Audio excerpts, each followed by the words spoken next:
This election, to me, is about which candidate is more likely to return us to full employment. This is a clear choice. The Republican plan is to cut more taxes on upper-income people and go back to deregulation. That's what got us in trouble in the first place. President Obama has a plan to rebuild America from the ground up, investing in innovation, education, and job training.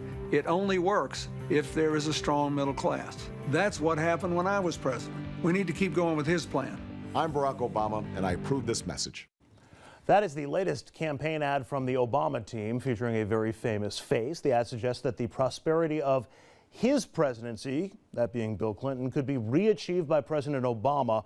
And you heard him in the ad there talking about investments and a strong middle class. And he said, that's what happened. That's what we did when I was president. It's a pretty strong message, I think. But is it smart for President Obama to link himself to the Clinton legacy? And we've heard a lot of talk about him being overshadowed by Bill Clinton. What do you guys think? Smart move or putting himself at risk? He has to, because right now the economy is in the tank. During the Clinton years, for 8 years, we saw prosperity. We were on the trail to becoming completely debt-free. Even Alan Greenspan, who served several presidents, Republican and Democrat, agreed this thing was going to be done. Bush comes in, the deficit grows.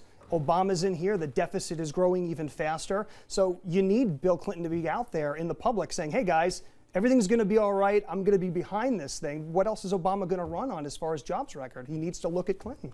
You know, Clinton takes that old expression that politics makes strange bedfellows, and he takes it up to the new level of sleeping with the enemy.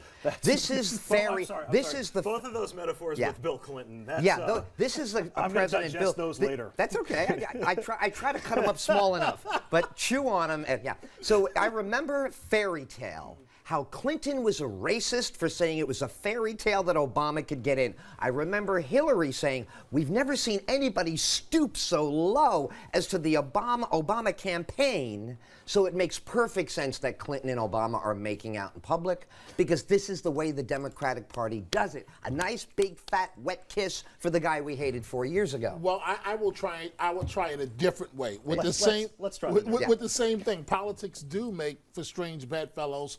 I recall the South Carolina primary, Hillary Clinton versus at the time then Senator Barack Obama, and Barack Obama made that famous quote that still stands out, and he said, and this was what really helped decide the South Carolina primary, which pushed him over the top when they were neck and neck with the delegate counts, Hillary and Barack, and he said, I don't know which Clinton I'm running against. The smartest thing that President Obama can do is throw a big fat wet kiss to President Bill Clinton and wrap himself around Bill Clinton every chance that he gets.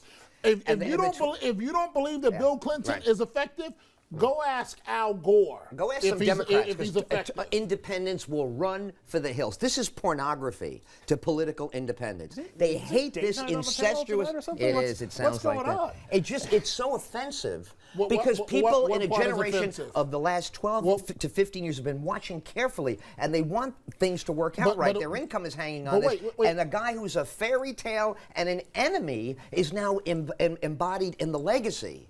Where does an independent go? Where does a free-thinking American go?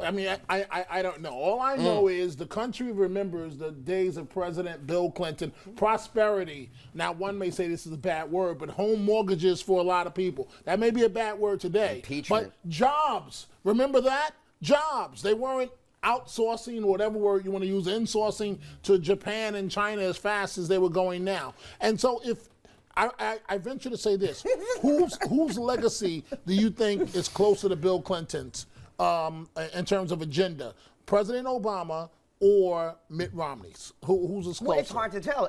Clinton rolled over on welfare as a sop to the left, to the right, so he could get to the middle with his DNC. If Romney becomes a great compromiser, he could roll the same way, make deals with. But there are many of us that don't feel that President Clinton rolled over. There are many of us that feel that welfare was out of control and that somebody had to do something. And Bill Clinton, working with Newt Gingrich and Bob Dole, they got together and came up with welfare reform. Clinton was rolled because the headline of the paper was "President doesn't matter anymore." It's that fact that Clinton worked with the Republicans, something that when the Republicans took control of the House, everybody said that Obama had to do, and they've been at loggerheads and nothing is getting done, which is putting us in this mess in the first place.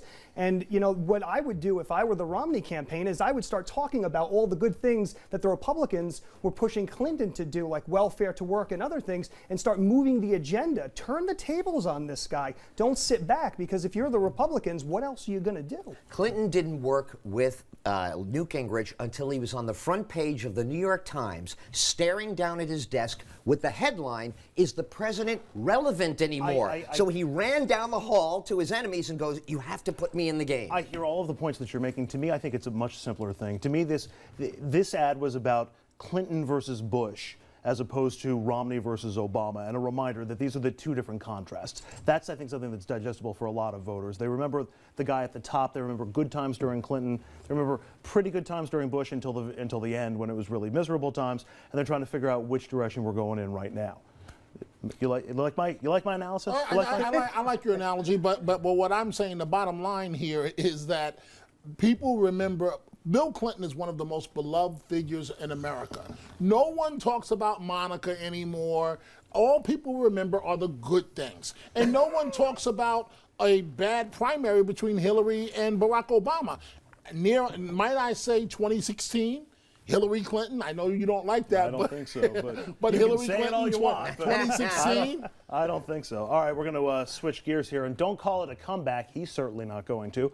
Lots of speculation about whether or not Governor Chris Christie is going to tout the so-called Jersey comeback during his keynote speech at the Republican National Convention in Tampa next Tuesday. He talks about it all the time in New Jersey. Will he talk about it in Tampa? Well, the governor cleared things up this week. Just making one thing really clear. There are 3 words that are not in my speech on Tuesday night: the Jersey comeback. Those 3 words are not my speech. So for all those Democrats who were real worried or got real excited that maybe I'd have to take it out and maybe I put it in, those 3 words aren't in the speech. I'm not going to tell you about any of the other words that are in the speech. You have to wait till Tuesday. But those 3 words never were in and aren't in for Tuesday nights. He's supposed to say "spoil alert" before he tells us that. Although the governor has been using the phrase as something of a tagline since his State of the State address in January, his Democratic opponents has been using it as a punchline. Some say that the comeback has been overstated, considering that the state's unemployment rate is now at its highest level in 35 years. Last week, some New Jersey Democrats questioned if Christie is the right person to deliver a speech on the economy. New Jersey Assembly Majority Leader Lou Greenwald said, quote, "No one is happy with a 9.8% unemployment rate, especially Democrats who have spent more than 2 years trying to get Governor Christie to focus on job creation rather than on theatrics." What do you think? Do you think this is a problem for Chris Christie?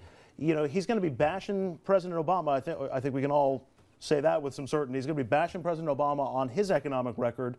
Does he need to be looking in the rearview mirror at his own record? Well, he knows what everybody knows. That unemployment number will follow anything he tries to say about New Jersey, number one. Second thing is, he's there not to fix New Jersey for the country. He's really there to support a ticket. The third thing is, he looks so defensive and so scared right there. I'm not going to mention it. I said I'm not going to mention it. It's your record, dude.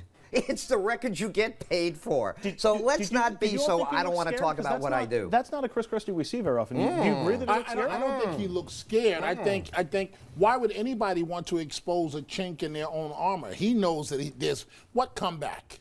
What comeback? Why so many words about something I'm not going to talk about? What comeback? He's there for one reason and one reason alone: to raise his two reasons, to raise his national profile and to be a pit bull attack dog against Barack Obama. That's why he's delivering the speech.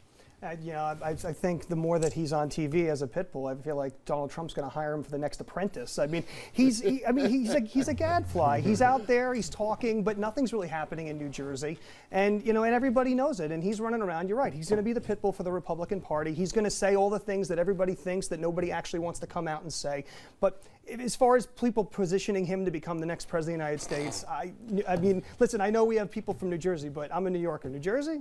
It's funny. When I think back to keynote addresses, President Obama's, or then Senate candidate Obama, who was a state senator in 2004, inspirational. I think back to Mario Cuomo's keynote address. He gave an inspirational address. But more often than not, it's the hatchet job, it's the bag man, it's the taking the opponent to task.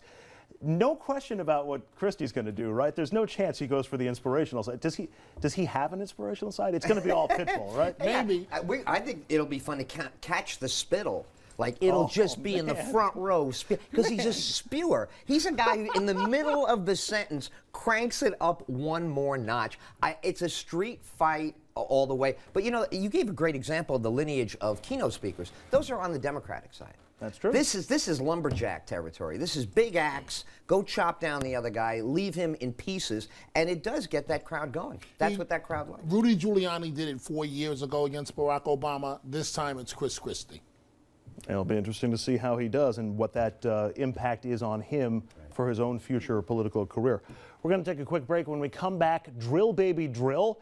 That's how Democrats are attempting to brand Romney's energy plan. So who's got the right plan for America, Romney or Obama, or neither? That's next. Stay with us.